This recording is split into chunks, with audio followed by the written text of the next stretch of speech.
అంత మంచిది. డాక్టర్ బాబాసాహెబ్ అంబేద్కర్ రాసిన రాజ్యాంగంలో ఆర్టికల్ 25 నుంచి 28 దాకా స్పష్టంగా అందులో రాసినది. ఎవరు ఏ ధర్మాన్ని ఆచరించాలనుకుంటే ఆ ధర్మాన్ని ఆచరించవచ్చు.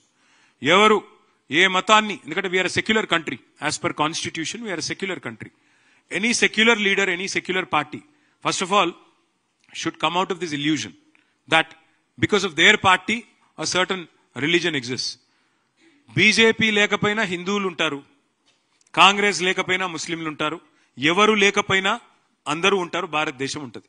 కాబట్టి ఎవరు ఏమనుకున్నా ఒకటి వాస్తవం, ఇవాళ ఇట్లాంటి అడ్డగోలు మాటలు మాట్లాడే ముఖ్యమంత్రికి ఒక మతాన్ని అవమానించినట్టుగా, కాంగ్రెస్ పార్టీ లేకపోతే ముస్లిం లేకపోవడం ఏందండి? అంటే కాంగ్రెస్ పార్టీ పుట్టకముందు ముస్లిం లేరా? కాంగ్రెస్ పార్టీ ఆల్మోస్ట్ చచ్చిపోయింది, మొత్తం చచ్చిపోయాక కూడా ముస్లింలు ఉన్నారా? ఏం మాట్లాడుతున్నాడు ఆయన? కనీసం మెడకాయ మీద తలకాయ నోడైతే కూడా మాట్లాడట్లా.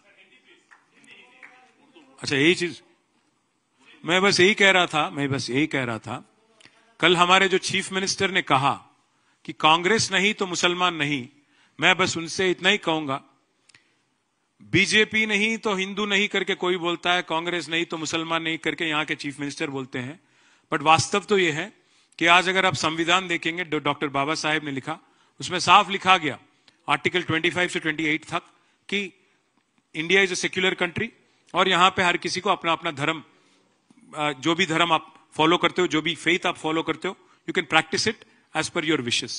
You are a free individual.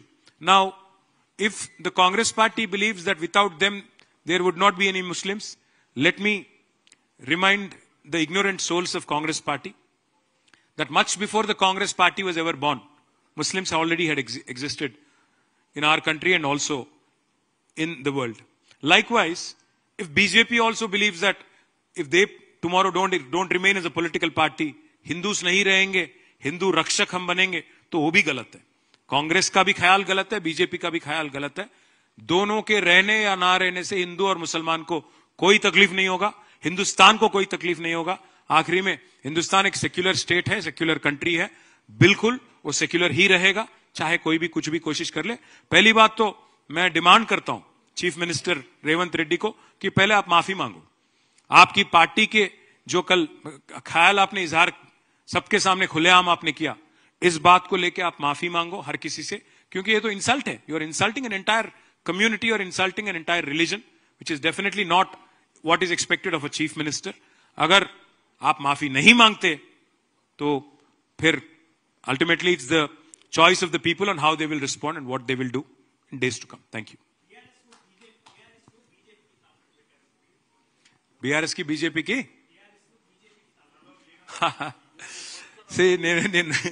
నేనేమంటా అంటే మీరు ఒకటి చెప్పండి, ఇంతకంటే దృఢమైన బలం ఛోటేబాయి బడేబాయి బంధం ఎంత దృఢంగా ఉందంటే, ఛోటేబాయి వాళ్ళ బమ్మర్దికేమో బడేబాయి కాంట్రాక్ట్ ఇస్తాడు. ఛోటేబాయి బమ్మర్దికి 1150 కోట్ల కాంట్రాక్టు బడేబాయి ఇస్తాడు. బడేబాయి ఎంపీకేమో ఛోటేబాయి 1350 కోట్ల కాంట్రాక్ట్ ఇస్తాడు.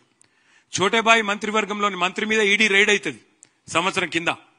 మరి బడేబాయి ఇప్పటి వరకు కేసు పెడతలేడు, సంవత్సరం తర్వాత కూడా కనీసం ప్రెస్లకి వెళ్ళి బయటికి చెప్తలేడు.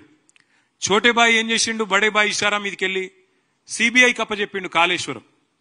సిబిఐని రాహుల్ గాంధీ ఏమో బూతులు తిడతాడు, మరి రేవంత్ రెడ్డి ఏమో సిబిఐకి అప్పచెప్తున్నాడు. ఇంతకంటే ఛోటేబాయి బడేబాయి బంధానికి నిదర్శనం ఏం కావాలి మీకు? ఇంకొక మాట నేను అడిగేది, వక్ఫ్ అమెండ్మెంట్ బిల్లు పార్లమెంట్లో బీజేపీ ప్రవేశపెట్టింది.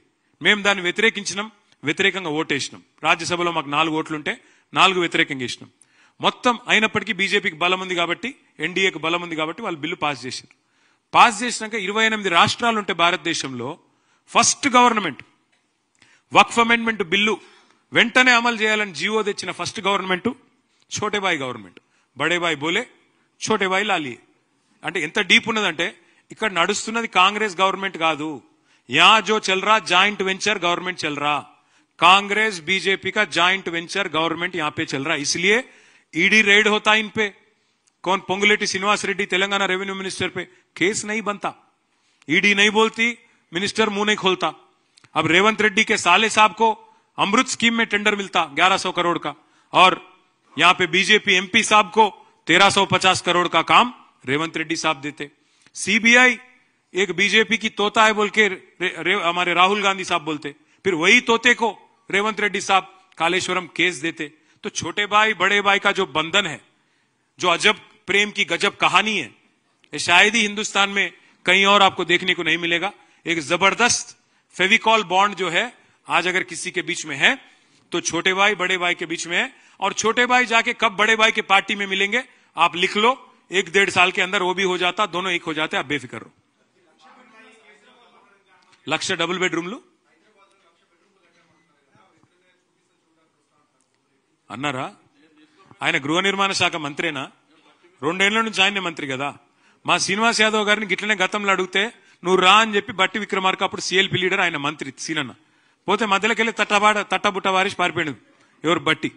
పొంగులేటి శ్రీనివాసరెడ్డి నిజంగానే గృహ నిర్మాణ శాఖ మంత్రి అయితే ఒకసారి రివ్యూ చేసుకుంటే మంచిది, ఆయనకి సిగ్గుపోతుంది. లేకపోతే ఒకటే కాడ కొల్లూరులో 17,000 ఇండ్లున్నాయి, కొద్దిగా అవతల పోతే నాగులపల్లిలో ఇంకో 5,000 ఇండ్లున్నాయి, కొద్దిగా కిందికి పోతే ఇంకో 6,000 ఇండ్లున్నాయి. ఒక్కసారి చూసుకుంటే మంచిది. ఎందుకంటే ఆయన గృహ నిర్మాణ శాఖ మంత్రి, మాట్లాడేటప్పుడు అజ్ఞాన ప్రదర్శన చేయకుంటే ఆయనకే మంచిది.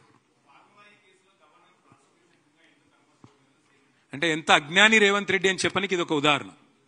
ఫార్ములా ఈ కేసులో ప్రాసిక్యూషన్ కి అనుమతి కోరిండ్రు గవర్నర్ను. గవర్నర్ ఇప్పుడు అనుమతి ఇచ్చిండు. ప్రాసిక్యూషన్ కి అనుమతి ఇచ్చుడు అంటే ఏంది? నన్ను ప్రాసిక్యూట్ చేయమనే కదా. ఇక మళ్ళీ ఛార్జ్ షీట్ వేసినాక మళ్ళీ ఆయన దగ్గరికి ఎందుకు పోవాలి? అసలు విషయం లేదు కాబట్టి, ఛార్జ్ షీట్ లో అసలు విషయమే లేదు కాబట్టి, అదొక తుపేలు లొట్టపీస్ కేసు కాబట్టి దాన్ని ఏం చేసిండు? తీసుకుపోయి మళ్ళీ గవర్నర్ దగ్గర పెట్టిండు. దమ్ముంటే రా, అరెస్ట్ చేయి, నేను వద్దంటున్నా. ఏం చేసిందో తప్పు, రా ముంగటికి రా. నేను మళ్ళా చెప్తున్నా, రేవంత్ రెడ్డి నువ్వు మగవను అయితే, మగ పుట్టుక ఉడితే జరావురు, మగ పుట్టుక ఉడితే రేవంత్ రెడ్డి అనేటోడు, నేను అడుగుతున్నా, దా లైవ్ కెమెరాల ముంగట కూర్చుందాం, నాకో లై డిటెక్టర్ టెస్ట్, నీకో లై డిటెక్టర్ టెస్ట్ పెట్టుకుందాం, ఏసీబీ ఎంక్వైరీ నీ మీద ఉంది, నా మీద ఉంది, ఇద్దరం అది పెట్టుకుందాం, కూర్చుందాం. ఎవడు నిజాయితీ పరుడో ఎవడు దొంగనో మొత్తం దేశం చూస్తుంది. దా మగవను అయితే మగ పుట్టుక ఉడితే రా అని చెప్పి రేవంత్ రెడ్డిని సవాల్ చేస్తుంది. ఓకేనా? Thank you.